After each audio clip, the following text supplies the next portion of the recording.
Pour cette recette, il vous faudra 260 g de fraises congelées. C'est obligatoire de choisir un fruit congelé. Mais bien évidemment, vous pouvez expérimenter différents fruits. Mais attention, certains fruits sont très délicats. C'est le cas par exemple des framboises ou des myrtilles qui vont se décomposer beaucoup plus lors de l'étape du mixage. C'est pour ça qu'il faudra penser à en ajouter beaucoup plus que nos fraises.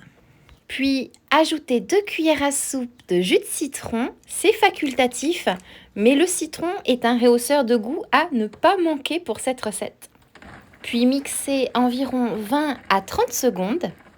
Évidemment, un mixeur puissant est important. J'utilise un Magimix que j'ai acheté il y a des années et il est vraiment très robuste, j'en suis très contente. Souvent, vous me demandez quel genre de robot mixeur j'utilise, vous avez la réponse.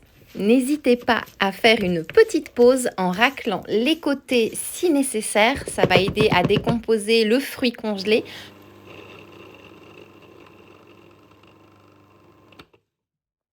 Puis ajoutez 130 ml de lait concentré sucré. Le lait concentré sucré est l'ingrédient magique pour cette recette. Il va ajouter de la douceur, du crémeux. Sans lui, vous obtiendriez un sorbet à la fraise, mais avec lui, vous obtenez une délicieuse glace maison. Puis mixez le tout jusqu'à ce que ce soit lisse.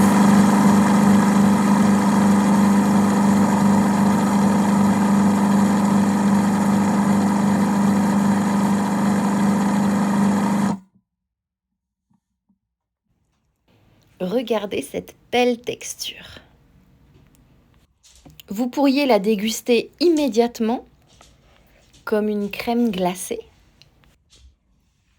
Surtout que ça sent délicieusement bon. Ou alors transférez votre mélange dans un récipient adapté et congelez-le pendant au moins 1 heure. Et surtout, très important, déposez un film étirable au contact de votre glace avant de la congeler. Cela évitera tout simplement la formation de cristaux.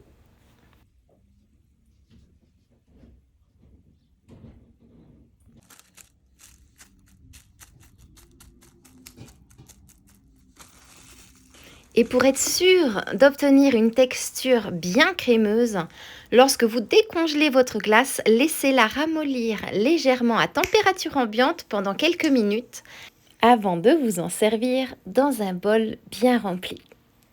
C'est vraiment une recette simple et rapide, une recette 2 ingrédients, 3 si vous utilisez le jus de citron. Mais regardez, elle est éclatante, on a envie de la déguster. Et vous pouvez bien évidemment la personnaliser à votre goût. Ajouter par exemple un peu d'extrait de vanille ou alors une pincée de cannelle ou même des morceaux de noix hachées pour ajouter un peu plus de texture. Et vous pouvez la servir avec des raisins secs réhydratés au rhum ambré ou avec une cuillerée de crème fouettée ou alors un filet de sauce chocolat ou alors encore un peu de granola maison ou même à servir avec des bâtonnets de gâteaux de pain d'épices. Bon, je m'arrête là, mais l'inspiration ne manque pas quand vous avez une glace maison, c'est juste du bonheur. Cette recette est pour 4 à 6 personnes, selon vos appétits. Et s'il vous reste un peu de glace, mais pas assez pour faire une vraie portion, ne la jetez surtout pas. Utilisez-la pour préparer par exemple un milkshake ou bien pour l'ajouter dans un smoothie pour une gâterie rafraîchissante et saine. Et maintenant, il ne me reste plus qu'à vous souhaiter une délicieuse dégustation glacée.